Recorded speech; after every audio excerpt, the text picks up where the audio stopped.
క్రమశిక్షణతో ఒక పద్ధతిలో ఉండడానికి కానీ ఇదే అంతిమ లక్ష్యం కాదు. గుడి అనేది ఒక శిక్షణ కేంద్రం. మన భగవంతుడికి ప్రత్యేకంగా అక్కడ విగ్రహాన్ని ఏర్పాటు చేసి అది ఎంతైనా అది విగ్రహం.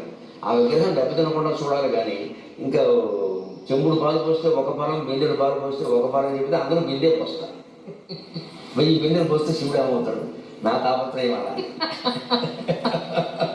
నేను చెబుతున్నదండి, కొంతమందికి నచ్చచ్చు నచ్చకపోవచ్చు, ఏదో వాటిని వ్యతిరేకించారంటారు, వీళ్ళని ఏదో అన్నారంటారు. అవన్నీ నాకు అనవసరమైన విమర్శలు, అవన్నీ నేను ఎప్పుడు పట్టించుకోను. దాని గురించి కాదు అసలు ఆలోచించాల్సింది. విగ్రహారాధన దేనికి? ప్రతీకాత్మకంగా జరగాలి విగ్రహారాధన.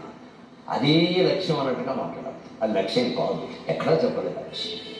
ప్రతీకాత్మకంగా జరగాలి. శంకరాచార్య చెప్తారు స్పష్టంగా వేదాంత సార సంగ్రహం. కషాయే కర్మభి పక్వే తతో జ్ఞానం ప్రవర్తతే.